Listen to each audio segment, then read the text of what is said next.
Hey everyone, welcome back to another crazy real story. Today, we are diving into a tale of guts, glory, and a whole lot of zeros. This is the story of how Kamala Harris took on the big banks and won. You've probably heard about the 2008 financial crisis, banks handing out home loans like candy, bundling them up, selling them off, and then boom. The housing market crashed and left millions devastated, especially in California.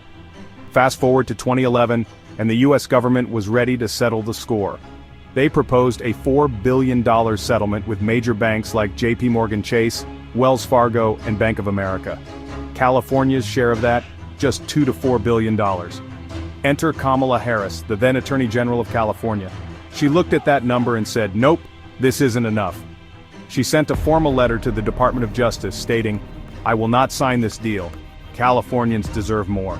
And just like that, she became the only Attorney General in America to reject the agreement. People in Washington were stunned. They called her reckless. They said she walked away from justice. But Kamala didn't back down. While everyone else had already agreed, Kamala stayed silent. Behind closed doors, she kept negotiating on her own terms, alone. It was a huge risk. If she failed, California could end up with nothing. But she bet that the banks needed California more than California needed them. And she was right. Months later, the banks came back to the table. This time, they weren't offering $4 billion. They were offering $18 billion. It became one of the biggest state-level financial settlements in U.S. history, and that money directly helped homeowners refinance, avoid foreclosure, and stay in their homes. Most politicians play it safe. Kamala Harris didn't. She went up against Wall Street, the federal government, and 49 other states, and came out with the biggest deal on the table.